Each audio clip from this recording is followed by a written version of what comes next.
Hey, Alexis Love Beauties and Flawless Men. Today, I went and got some brake fluid, and I learned about this on YouTube, so I knew what kind that I needed based off that.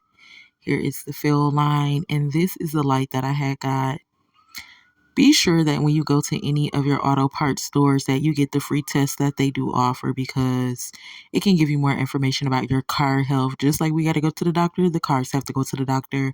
So my beginning voltage is not that bad, but it's expected that my battery is like over 12.4. I did have to boost my car a few times last year, so that makes sense.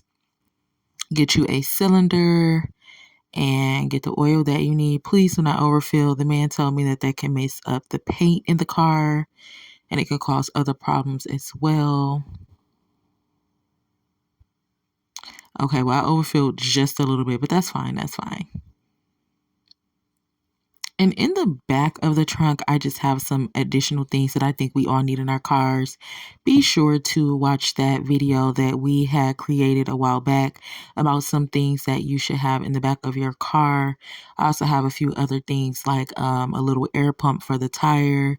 So that will be all for this video. Just make sure you have some things that you need just in case on the road. Mwah.